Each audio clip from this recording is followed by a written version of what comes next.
Guys, if this is your first time looking for an RCFE for your elderly loved one, something you should know. If there are certain things that you want the community to do once mom or dad are in their community, maybe cutting their food or being on a low sodium diet or puree or mechanical soft or thickened liquids or medications.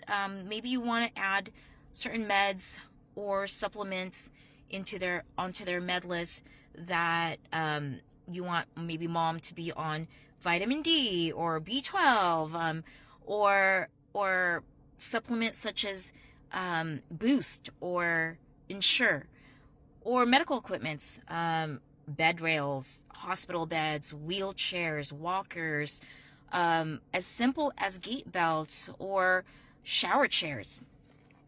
And maybe you're thinking, this is just as a precaution. This is just something I want to use extra for my mom or dad because I want to make sure that they're safe. That's great and all, but there has to be a doctor's order for anything that I've just mentioned. And this is just not limited to the things that I've mentioned.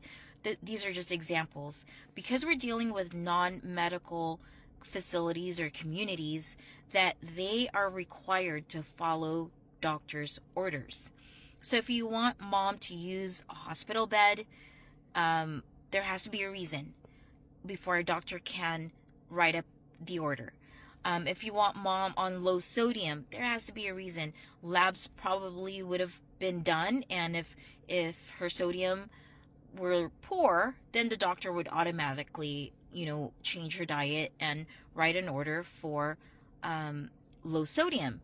But if mom is still at home, normally doctors will just give you a verbal notice of saying, hey, let's just put mom on low sodium diet.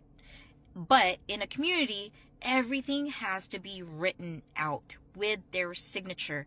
They could not take verbal orders. It has to be in writing because, again, it's a non-medical facility. If anything should happen, they have proof, right? So if you wanted mom to be on certain vitamins and it's not on the med list that you provided them, they can't just give it to them. Even though it's over the counter, even though it's Ensure and it's over the counter, it still requires doctor's orders because they're considered supplements. So let's say you want mom to be on Tylenol, and let's say the doctor agrees. And doctor says, okay, writes out an order that says 1 tablet a day. That's not good enough because it needs to be more detailed. It needs to be precise. It has to have more instructions. It's missing the dosage, the milligrams. Is it tablet form? Is it gel form? Is it liquid? Is it chewables? It has to be exact. So if the doctor says give 1 tablet 3 times a day, and then they sign off, then that's fine. That's great. It could say oh, did I say a milligram? Let's say 1 tablet 500 milligrams twice a day, or 1 tablet 325 milligrams twice a day. As long as it has those details and he or she signs off, then you're great.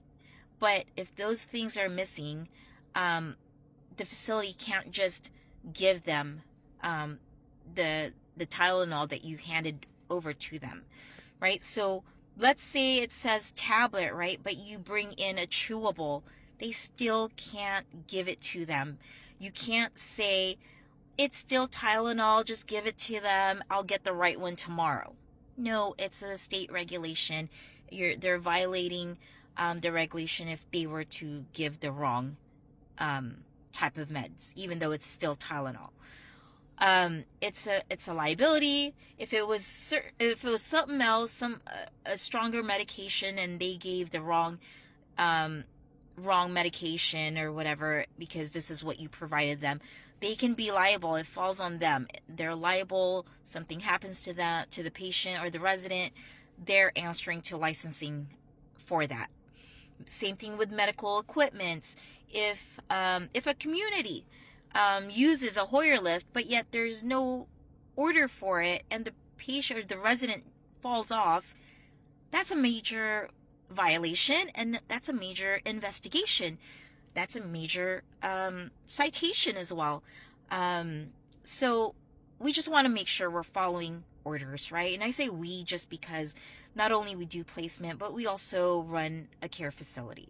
So if you have any questions in regards to this topic or any other topics, feel free to reach out to us, leave a comment. It's completely free. We give free advices or free consultation. And if you want us to do the legwork and research and finding a place for your loved one, it's also free. Whether you use our list of communities that we find for you now or later, it's your choice. It's still completely free. All right, so let's talk about it. Give us a call, 888-228-8240. Michelle from Senior Generation.